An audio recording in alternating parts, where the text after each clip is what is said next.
ஏல நம்ம ஜேசி இந்தியால மண்டலம் 18ல வாத்தியார்மார்களுக்கு ஆசான்னு ஒரு நிகழ்ச்சி நடக்குதாம்ல. அதுல நம்ம ஊரை போல வருமானு ஒரு போட்டியாம்ல. அதுல நம்ம தூத்துக்குடியை பத்தி பேசலன்னா எப்படில சொல்லு. தூத்துக்குடி மக்ரூனை பத்தி பேசலன்னா எப்படில? இது வெறும் ஸ்வீட் இல்லல, இது நம்ம ஊரு ஸ்வீட்டா இருக்கிறதுக்கே ஒரு அடையாளம்ல.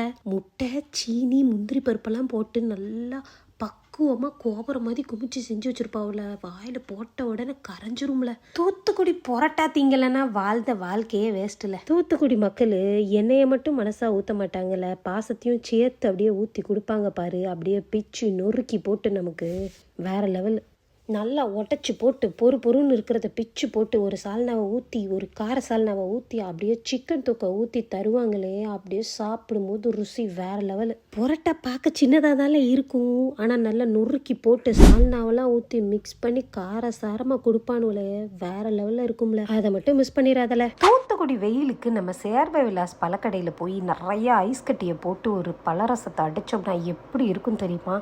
தேவாமிரதமாக இருக்கும்ல.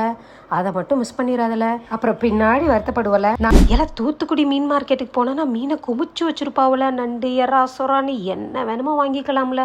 அங்க போய் மீன் வாங்கி குழம்பு வச்சு சாப்பிட்டு பாரு, வாழ்க்கையில மறக்கவே மாட்டல. எல்லாம் நம்ம தூத்துக்குடியில தடுக்கி விழுந்தா பீச் தால. நம்ம முத்துநகர் பீச்ல இருந்து ஆரம்பிப்போமே. மக்கள் கூட்டம் எப்பயும் அலமோதுது, பிள்ளைகளுக்கு விளையாடுறதுக்கு சூப்பரா இருக்கும். அப்படியே போனோன்னா ரோஜ் பார்க்கு, அங்க பார்த்தோன்னா வேண்டாத பொருட்களை வச்சு மிருகங்களை செஞ்சு செமையா வச்சிருக்கானுவோ. இல்ல எதுவும் படம் பிடிக்கணும்னா அந்த மாதிரி பீச்சுக்கு பார்க்குக்கு போய் பிடிக்கலாம்ல. எல்லா இடமும் அருமையா இருக்கும், சூப்பரா எடுக்கலாம். அங்கிட்ட இருந்து கொஞ்சம் தூரம் தள்ளி போனோம்னா ஒரு பாதை மாதிரி போட்டு கல்லு நடுவுல கடல் வரைக்கும் போகுது பார்த்துக்கோ. கண்டிப்பா அங்க போகணும்ல. கொஞ்சம் தூரம் தள்ளி போனோம்னா அம்பர்லா பாயிண்ட்னு சொல்லி ஒன்று வச்சிருக்காவுல. இங்க இருந்து பார்த்தா அந்த தெர்மல் நகர் அப்படியே சூப்பரா நமக்கு தெரியுது. அட அங்கிட்ட இருந்து அப்படியே கொஞ்சம் தூரம் போயிட்டோன்னு வச்சுக்கோவே, எக்கோ பார்க்குன்னு வச்சிருக்காவுல. அங்க போனோன்னா போட்டிங் போய்க்கலாம், வீடியோ எடுத்துக்கலாம், நல்லா என்ஜாய் பண்ணிக்கலாம்ல. அப்புறம் அப்படியே கொஞ்சம் தூரம் வந்துட்டோன்னா நம்ம ஹார்பர் பீச் தான்ல. செம்மையா இருக்கும். ஃப்ரெண்ட்ஸோட போனா நல்லா என்ஜாய் பண்ணலாம்ல.